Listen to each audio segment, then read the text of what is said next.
बुंनांगोन जे जोंनि थाखाय बर' थुनलाइनि थाखायल' नङा बर' आइजोफोरनि थाखायबो मोनसे देरगाथाव दिन देरगाथाव सान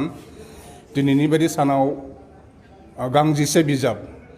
दिनै बेखेवनाय जाबाय बे बर' लिरगिरि गौथुमनि बानजायनायाव बर' लिरगिरि गौथुमनि दैदेननायाव आरो बिटिआरनि रां अनसुंथाइजों गांजिसे बिजाबखौ बिथांमोना सुजुनानै सेबखांनानै दिहुनदों आरो दिनै बे बिजाबफोरखौ दिनै बेखेवनाय जाबाय आरो बे बिजाबफोरनि मादाव गोबां बिजाबफोर दङ गोबां बिजाबा जाहैबाय खन्थाइनि बिजाब दङ सल' बिजाब दङ बेनिफ्राय रायथाइ बिजाब दं आरो बेजों लोगोसे गांसे बिजाब दङ जेराव बर' आइजोफोरनि जारिमिनखौ लानानै बेयाव जारिमिनखौ बुथुमनानै लिरनाय जादों भबानि बाग्लारिया सुजुदों बेनि अनगायैबो इन्दिरा बर'नि गांसे रायथाइ बिजाब दङ बेनि अनगायैबो खन्थाइ बिजाब गोबांनिनो दं धनस्रि सरगयारिनि मन्जुरानि दैमारि आरो गोबांनि माइनावस्रिनि खन्थाइ बिजाब गतिके बे बुंनो हायो दिनै मोनसे देरगाथाव सान मोनसे गोसोखांथाव सान दिनै बे सानाव जे जों बर' थुनलाइयाव आरो गांजिसे बिजाब जों माने अनथोब महरै जों मोननो हाबावबाय फरायगिरि रायजोफोरा बे बिजाबफोरखौ फरायगोन बे बिजाबफोरखौ फरायनानै बे बिजाबफोरखौ बोजबनानै लानानै लिरगिरिफोरखौ आरो बर' आइजो गौथुमखौ बिथांमोना सापर्ट खालामगोन मदद खालामगोन आरो उनाव जोंनि बर' थुनलाइ गोसारनायाव आरो बांसिन मदद होगोन हेफाजाब होगोन आं बेखौनो मिजिंथियो जोंनि जाखांफुनाय जिहेतु बर' लाइमोन दिनैथ' बेयाव आइजो लाइमोन लिरगिरिफोर दङ बेयाव दिनैनि जि हाबाफारियाव जिहेतु आइजोफोरनि कारनै आइजो लिरगिरिफोरखौ थुलुंगा होनायनि थाखाय बे माबाया बिथांमोननि आइजो लिरगिरि गौथुमा आरो आइजोफोरनिनो जायफोर लाइमोन लिरगिरि खन्थाइगिरि बिथांमोनखौ थुलुंगा होनाय जादों बेयाव सानै साथाम आइजो लिरगिरिफोरखौ बेयाव जायगा होनाय जादों आरो गागिबो दङ नाथाय बिनिफ्रायनो जोंहा जायफोर ओंखारबोनाय यां राइटार्सफोर जाखांबोनाय लाइमोन लिरगिरिफोर बिथांमोनाबो दिनै हाबाफारिनि गेजेरजों गोबां थुलुंगा मोननो हादों दिनै जों जोबोद मोजां मोनदों जोबोद गोजोननाय मोनदों मानो होननानै बुङोबा जों बर' आइजो लिरगिरि गौथुमनिफ्राय दिनै खेबसेयैनो गांजिसे बिजाब जों दिहुननो हादों गांजिसे बिजाबखौ जों बे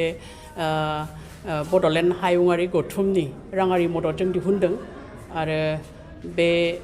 गांजिसे बिजाबनि गेजेराव गांथाम बिजाबानो जथायनाय बिजाब बर' आइजो लिरगिरिफोरनि खन्थाइ जथायनाय सुंद' सल' जथायनाय आरो सेमिनार पेपार जथायनाय बिजाब बेनि बादैबो जों माखासे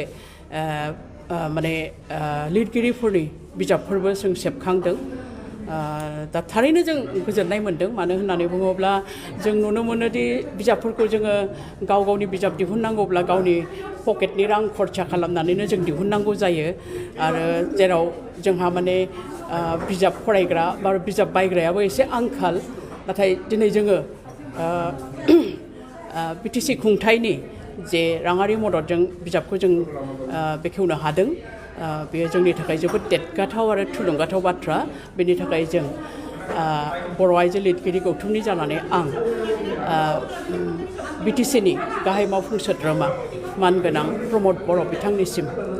जोबोद गोजोननाय आरो साबायखरखौ बावहरबाय आरो इयुनावबो बिथाङा जोंखौ बेबादिनो मदद होबाय थागोन होननानै आसा खालामबाय गुबैयै दासिम माबायदि खामानि मावगासिनो जोङो बर' आइजो लिरगिरि गौथुमखौ जों मोनसे थांखिजोंनो दादों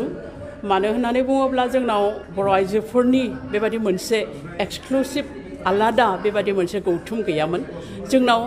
आबोबा दङ नाथाय आबोबा खालि आबोबा एसे गुवारसिन आफाद ओंखायनो आबोबाबो लिरगिरि सोमजिदों बिथांमोनहाबो बेबादिनो बायदिसिना लाइसि बायदिसिना बिजाब बेबायदिनो दिहुनदों थेवबाबो जों ओरैबायदि मोनदांबाय थादोंमोन जे जोंनि बर' आइजो लिरगिरिफोरनि जेरै असमियायाव दं लेखिका हन्था लेखिका हमार बेबादि दङ जोंबो बेबादि मोनसे मोनदांबाय थादोंमोन आरो बेखौ मोनदांनानैनो जोङो 2018 मायथाइनि 22 मार्च खालि जोङो बे गौथुमखौ दानाय जादोंमोन आरो जों बेखौ दानायनि गुबै थांखियानो जादों जों बर' आइजो लिरगिरिफोरनो मोनसे जौसां होनाय मोनसे कमन प्लेटफर्म होनाय मानोना जों नुनो मोनो बर' आइजो लिरगिरिफ्रा माने जेब्ला माने कमन प्लेटफर्माव बिसोरो बारा जायगा मोना जायो आरो हयथ' माने बेबादिनो माबा जेरै गावनि गोसोयै बुंनो सानदों बेखौ माने एसे आसुसु मोननाय जायो दा जों नुनो मोन्दों जे जोंनि बेबादि एक्सक्लुसिभ बर' आइजो लिरगिरि गौथुमाव जोंनि आइजो लिरगिरिफ्रा गावसोर जेखौ बुंनो सानदों जेखौ लिरनो सानदों बेखौ एकदम खुला खुलि भाबैनो माने जेबो आसुसु गैयाबालानो बेबादिनो बुंनो हायो बे जिनिसखौ जों मोनदांदों आरो जों आरो नुबावदों जे गोबां आइजो लिरगिरिफोर बर' आइजो लिरगिरिफोर जाय बिथांमोनहा सिगाङाव एसे एनै लिरनो लादोंमोन फरायसा समाव बा कलेजाव फरायनाय समाव बिथांमोनहा लिरनोखौनो गारनाय बादि जादोंमोन गेजेर ससेयाव दा बिथांमोनहाबो नैबे जौसांखौ मोननानै बिथांमोनहाबो लिरफिननो लादों आरो बिथांमोननि गोबाङानो गाव गावनि बिजाबफोरबो दिहुनदों